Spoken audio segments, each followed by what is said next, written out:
Ang pangyayari ay pinost pa ng Lady Rider sa kanyang Facebook page. Ayon sa video, ay nagte-trail ang babaeng rider kasama ang kanyang mga kapwa rider sa isang lugar sa Zambales papuntang Mapanuepe Lake para mag-camping.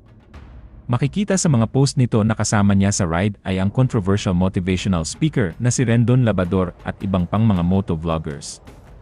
Makikita sa video na habang tinatahak niya ang malubak na daan ay may nakasabayan siyang isang pick-up truck na minamaneho ng isang lokal.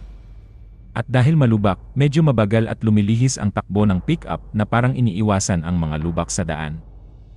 Ito naman si Lady Rider ay nainip at biglang nag-overtake sa pick-up. Makikita sa video na muntik na itong mahagip ng pick-up habang nag-overtake. At dahil dito ay nagtaas ng middle finger ang Lady Rider.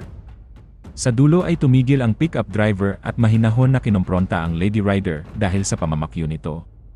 Pero imbes na humingi ng paumanhin ay nagalit ito at prinovoke pa ang lalaki at sinisi pa ang hindi nito paggamit ng side mirror. Sinabi pa ng rider na sasapakin niya umano ito at nilait ang sasakyan. Buti na lang ay naging mahinahon ang lalaki at kusang umalis. Umamak ba?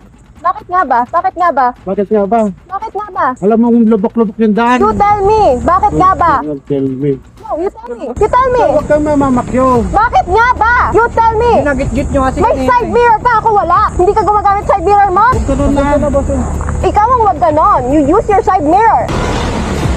Marami ko yung pangit ng pick-up. Kinastigo naman ng mga netizens ang Lady Rider dahil sa pinakita nitong asal sa video.